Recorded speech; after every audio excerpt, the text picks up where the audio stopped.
അപ്പോൾ ലൈസൻസ് കിട്ടിയിട്ട് വണ്ടി ഏലാവാത്തവർക്ക് വേണ്ടിയിട്ട് ഓടിച്ച് പഠിക്കാനൊക്കെ പറ്റിയ ഒരു ലോ ബഡ്ജറ്റ് ഐട്ടൺ ഓട്ടോമാറ്റിക് വന്നിട്ടുണ്ട് കേട്ടോ. അപ്പോൾ ഇതിൻ്റെ എക്സ്റ്റീരിയർ സൈഡ് നമുക്ക് പരിചയപ്പെടാം. ആക്സിഡൻസ് റീപ്ലേസ്മെൻറ്റ് കാര്യങ്ങളൊന്നുമില്ല. 2009 മോഡൽ വണ്ടിയാണ്. അതിൻ്റേതായ ചെറിയ ചെറിയ ഡാമേജുകൾ ഉണ്ട് കേട്ടോ. ടയേഴ്സിൻ്റെ ഗ്രിപ്പ് നോക്കുവാണെങ്കിൽ എല്ലാം ആവറേജ് ഗ്രിപ്പ് കാര്യങ്ങളാണ്. ഒരു 45-50% ഗ്രിപ്പ് കാര്യങ്ങളൊക്കെയാണ് അവൈലബിൾ ആയിട്ടുള്ളത്. 2009 മോഡൽ ആയതുകൊണ്ട് തന്നെ അത്യാവശ്യം പാച്ച് വർക്ക് കാര്യങ്ങളൊക്കെ ഇതിന് എടുത്തിട്ടുണ്ട് കേട്ടോ. നിലവിൽ പുട്ടിങ് കാര്യങ്ങളൊക്കെ ചെയ്തിട്ടുണ്ട്, പെയിൻറ്റിങ്ങിന് വേണ്ടിയിട്ട് ചെയ്തിട്ടുണ്ട്. അപ്പോൾ ഈ റൈറ്റ് സൈഡ് നോക്കുവാണെങ്കിൽ ടയേഴ്സ് എല്ലാം ഏകദേശം ഒരു 45% എബോ ഗ്രിപ്പ് കാര്യങ്ങൾ, ഒരു 45% കൂട്ടിയാൽ മതി. ആ ഒരു ഗ്രിപ്പിലുള്ളത് നിലവിൽ. പിന്നെ നമ്മളെ അത്യാവശ്യം വേണ്ടതാണ് പാച്ച് വർക്ക് കാര്യങ്ങൾ, പെയിൻറ്റ് ചെയ്യാനുള്ള പാച്ച് വർക്ക് കാര്യങ്ങളൊക്കെ ചെയ്തിട്ടുണ്ട്. ചെറിയ ബോഡി വൈസ് നോക്കുവാണെങ്കിൽ ചെറിയ ചെറിയ ഇതുണ്ടോ തുരുമ്പുകൾ കാര്യങ്ങളൊക്കെ കയറി പിടിച്ചിട്ടുണ്ട് കേട്ടോ. ഓട്ടോമാറ്റിക്കാണ്, ലോ ബഡ്ജറ്റിലുള്ള ഒരു ഓട്ടോമാറ്റിക്. ഇവിടേക്ക് അത്യാവശ്യം തുരുമ്പ് കാര്യങ്ങളൊക്കെ കയറി വന്നിട്ടുണ്ട്. അപ്പോൾ ഡിക്കി സൈഡ് റീപ്ലേസ്മെൻറ്റ് കാര്യങ്ങളൊന്നുമില്ല. മീൻസ് ബാക്ക് സൈഡ് ഇത് റീപ്ലേസ് ഒന്നുമില്ല കേട്ടോ. 2009 മോഡൽ തന്നെയാണ് വരുന്നത്.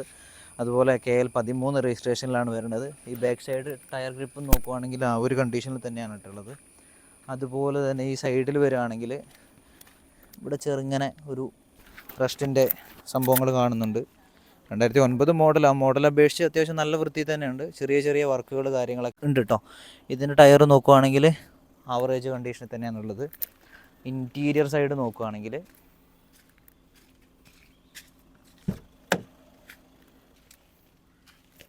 ഇൻറ്റീരിയർ സൈഡ് നീറ്റാണ് കേട്ടോ.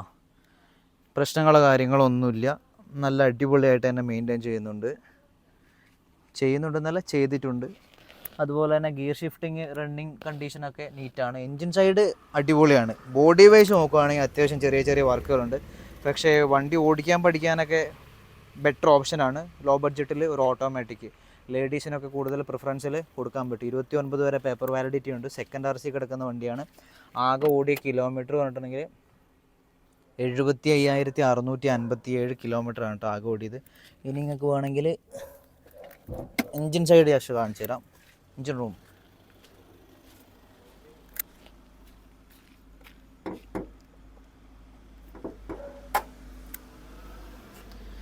എൻജിൻ സൈഡ് നോക്കുകയാണെങ്കിൽ ഇത് അപ്രോണിന് കാര്യങ്ങൾക്ക് പണി വർക്കുകളോ കാര്യങ്ങളോ ഒന്നും എടുത്തിട്ടില്ല. ബാറ്ററി അത്യാവശ്യം നല്ല കണ്ടീഷൻ ബാറ്ററിയാണ്.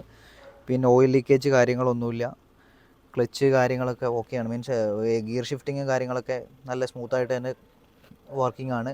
അപ്പോൾ എൻജിൻ സൈഡും വണ്ടീൻ്റെ ഇൻറ്റീരിയറും അടിപൊളിയാണ്. എക്സ്റ്റീരിയർ സൈഡ് നോക്കുവാണെങ്കിൽ ചെറിയ ചെറിയ പാച്ച് വർക്കുകൾ കാര്യങ്ങളൊക്കെ ചെയ്ത് ചെറിയ വർക്കുകൾ എടുക്കാനുണ്ട്. ഇനി ഇതിൻ്റെ അണ്ടർ ബോഡി കാണാൻ ആഗ്രഹമുള്ളവർക്ക് വേണ്ടിയിട്ട്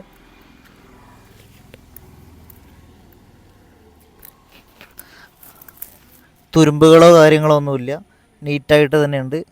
അപ്പോൾ താല്പര്യമുള്ളവർ പെട്ടെന്ന് തന്നെ എന്താക്കുക, ഒരു ഐട്ടൺ ഓട്ടോമാറ്റിക് നോക്കുന്നവർ 1,80,000 രൂപയാണ് കസ്റ്റമർ വണ്ടീൻ്റെ പ്രൈസ് ആസ്ക് ചെയ്യണത്. പെട്ടെന്ന് തന്നെ കോൺടാക്റ്റ് ചെയ്യുക, എന്നിട്ട് എടുത്തു പോക്കി കൊണ്ടുപോയിക്കോളാം. ലൊക്കേഷൻ വന്നിട്ട് നമ്മുടെ കണ്ണൂർ പെരളശ്ശേരിയാണ് കേട്ടോ. Okay, thank you, bye bye.